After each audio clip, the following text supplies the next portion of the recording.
हमारी सरकार लाहौर तक झंडा फहरा दी है, ताकत तो फहरा के दिखा दो। दम है तो हिंदुस्तान लाहौर तक कांग्रेस की सरकार फहरा दी। तुम में अगर दम है तो फहरा करके बॉर्डर से पार फहरा करके देख लो, तुम्हारी औकात की था लग जाएगी। 56 इंच का सीना तुम्हारा औकात का था लग जाएगा कि कितना तुम्हारा 56 इंच का सीना है। दो आदमी देश चला रहा बा, अडानी और अंबानी। ये लोग परिक्रमा करता लो, देश के प्रधानमंत्री परिक्रमा करता लो। आज ना तो बेरोजगार के बारे में जैसे कहनी है कि 2 करोड़ रोजगार, मान के चलिए 8 साल हो गए, 8 दूनी 16 करोड़ रोजगार होके के चाहिए नो। कितना मिलल बा रोजगार बेरोजगार लोग के? कहीं नहीं मिलल। 100 गो स्मार्ट सिटी बनावे के रहे, 800 स्मार्ट सिटी कहाँ बनल बा हिंदुस्तान में बताई? मेट्रो रहते, बुलेट ट्रेन चलावे के जरूरत रहे, अभी 8 साल में चलल? कहीं नहीं के चलल। BA, BCom, BSc, MA, MCom करें विश्व की सबसे बड़ी यूनिवर्सिटी इग्नू से। सॉल्व असाइनमेंट्स और गाइड बुक्स प्राप्त करें। संपर्क करें Mahakal computers, DAV PG college के पास, पंच मंदिरा मोड़ से दाहिने, सिवान। नमस्कार, हमें रोहित रवो देखते मैच बॉक्स। अभी मैच बॉक्स की टीम दरौदा प्रखंड मुख्यालय में मौजूद भी है, जहां CPI के संयुक्त रूप से एक दिवसीय धरना प्रदर्शन होता है। जाने के प्रयास करते हैं कि आखिर में CPI के धरना प्रदर्शन का चीज़ के लेकर होता है। सबसे पहले ये बताएं कि CPI के धरना प्रदर्शन का चीज़ के लेकर होता है?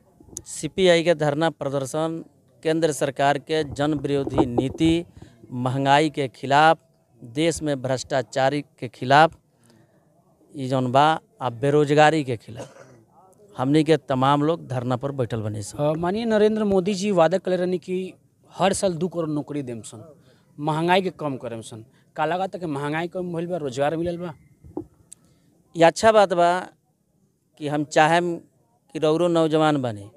कम से कम पहले हिंदू मुसलमान के बात होत रहा, अब तो महंगाई के बात आवत अटे, बेरोजगारी के बात आवत अटे। ये सरकार बनला के बाद रौरा बताई कि मोदी जी ने वादा कैले रहे, तो सवाल रौरा भाजपा के लोग से करे के चाही कि राउर सरकार वादा कैलस, आज 8 बरस में ही पूरा कैलस कि ना कैलस? 14 के बाद आज 22 अटे, तो 14, 22, 8 बरस भइल। तो रौरा लोगन के भाजपा के लोग से पूछे के चाही कि महंगाई कहलस कि हम कम कर देम, बेरोजगार लोग के 2 करोड़ नौजवान देम, काला धन आई 15-15 लाख लोग के खाता में जाई। तो भाजपा के लोग से पूछे के चाही, हमनी के कम्युनिस्ट पार्टी या कांग्रेस पार्टी से पूछ कर रौरा का? अच्छा, कांग्रेस पार्टी 10 साल सत्ता में भी रहे, लगातार घोटाला भी हो रहे, मतलब 2G स्पेक्ट्रम घोटाला, तो लगातार घोटाला पे घोटाला भइल। ओकर बाद कांग्रेस सत्ता से चल गई, फिर कांग्रेस भारत जोड़ो यात्रा के शुरुआत कैली भी। एक से का लगता कि आम नागरिक में कितना पैठ बैठी? ये तो अच्छा चीज़ बाटे। भारत जोड़ो यात्रा जौन बाटे, कम से कम ये देश में जौन हिंदू मुसलमान के फ्रैक्शन फैला के समाज के जौन बांटे के काम कैल जाताटे, तो कम से कम भारत जोड़ो यात्रा जौन कांग्रेस पार्टी शुरू कैले बा, हम लेफ्ट पार्टी ओकरा के समर्थन करते कि अच्छा पहल बा।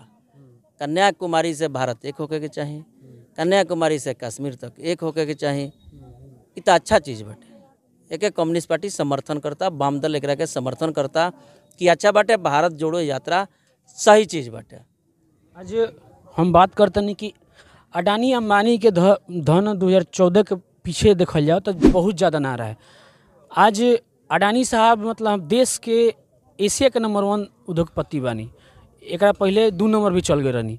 का लगा था कितना धन बढ़ल बा यहाँ के? देखिए, सबसे पहला बात ये बा कि जब लोकतांत्रिक देश में समाजवाद के बाद पूंजीवाद जब हावी हो जाए, तो देश के गरीब जनता भूखे मरी और उद्योगपति के संपत्ति के वृद्धि हुई, बेतासा वृद्धि हुई।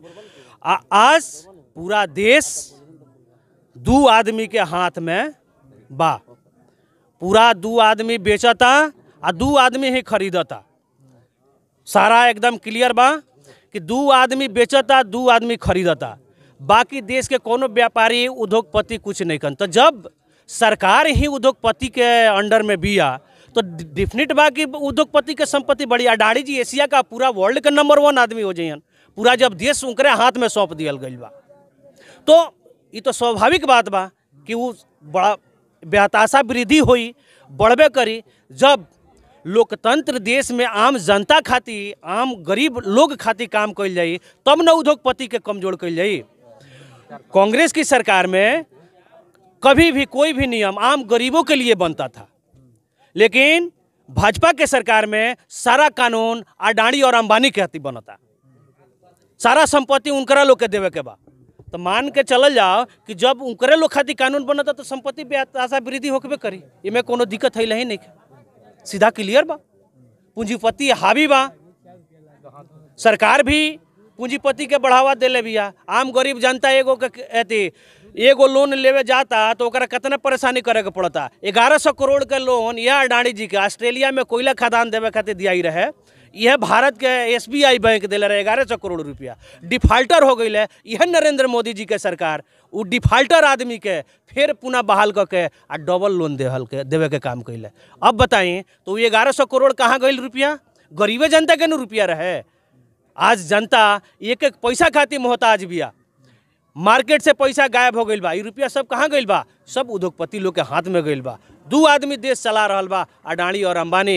ये लोग परिक्रमा करता लोग, देश के प्रधानमंत्री परिक्रमा करता लोग।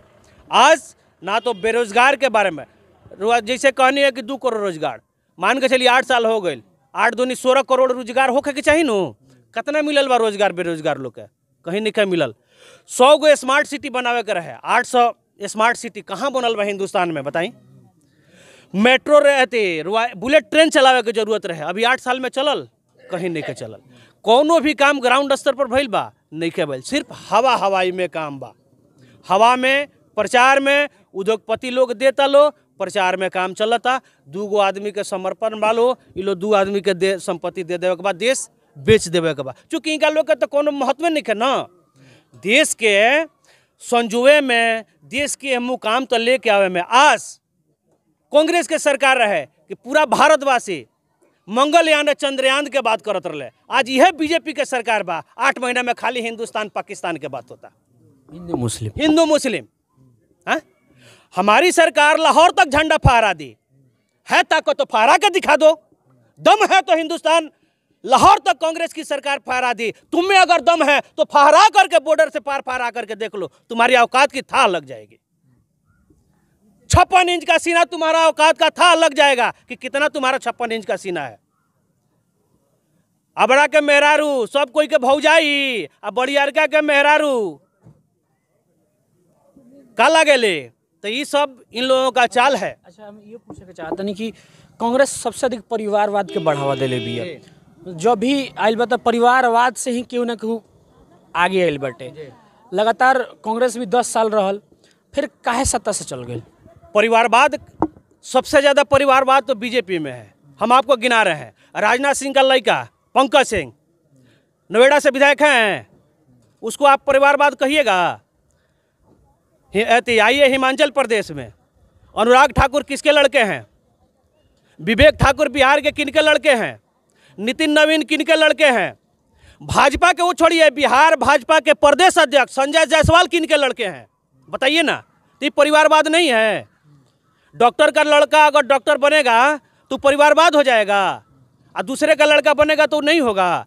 आप तो देख रहे हैं लोकतांत्रिक तरीका से आज इलेक्शन हुआ, कांग्रेस का राष्ट्रीय अध्यक्ष का चुनाव हुआ। अगर बीजेपी कहती है कि परिवारवाद नहीं है हमारे अंदर और उनके पार्टी के अंदर है, तो उनका भी अभी अध्यक्ष का चुनाव होने वाला है, वो भी ऐसे लोकतांत्रिक तरीका से चुनाव करा करके देख ले, आप पूरा देश जान जाएगा कि किसमें परिवारवाद है और किसमें परिवारवाद नहीं है।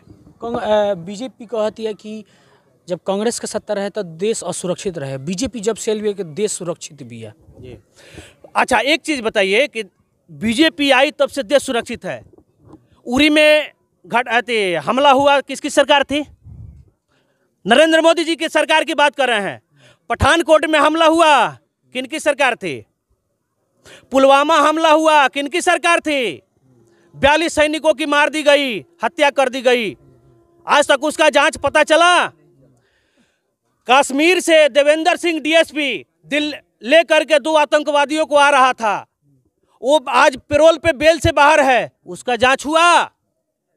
ये क्या बात करेंगे भाजपा वाले? देश गद्दार तो खुद हैं और देश गद्दारी की सर्टिफिकेट इन लोगों के पास है। ये हमारे और आपके कहने से नहीं है, पूरा हिंदुस्तान जानता है, पूरा दुनिया जानती है कि कौन देशभक्त है और कौन देश गद्दार है।